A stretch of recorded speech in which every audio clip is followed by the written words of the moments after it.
大家好，新视角。今天聊的话题是此次美国总统大选给全世界敲响了一次警钟。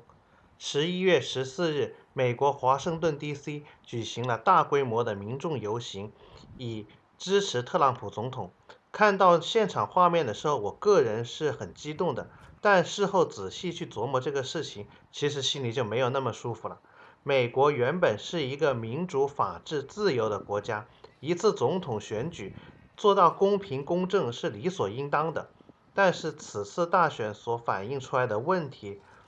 却是超出了以往我们对民主制度基本认知的。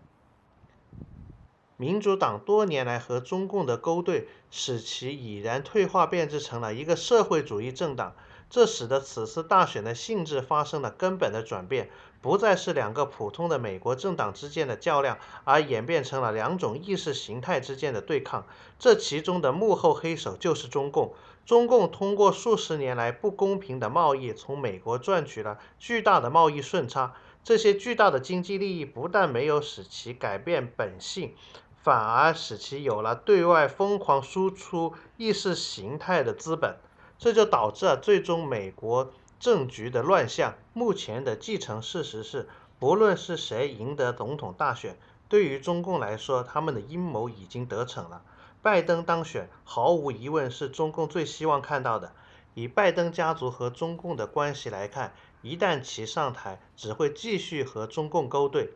以牺牲美国人民和国家的利益来换取个人的私利。那么，如果是特朗普能够连任，对于中共来说也是可以接受的。如果能连任，那么特朗普所面临的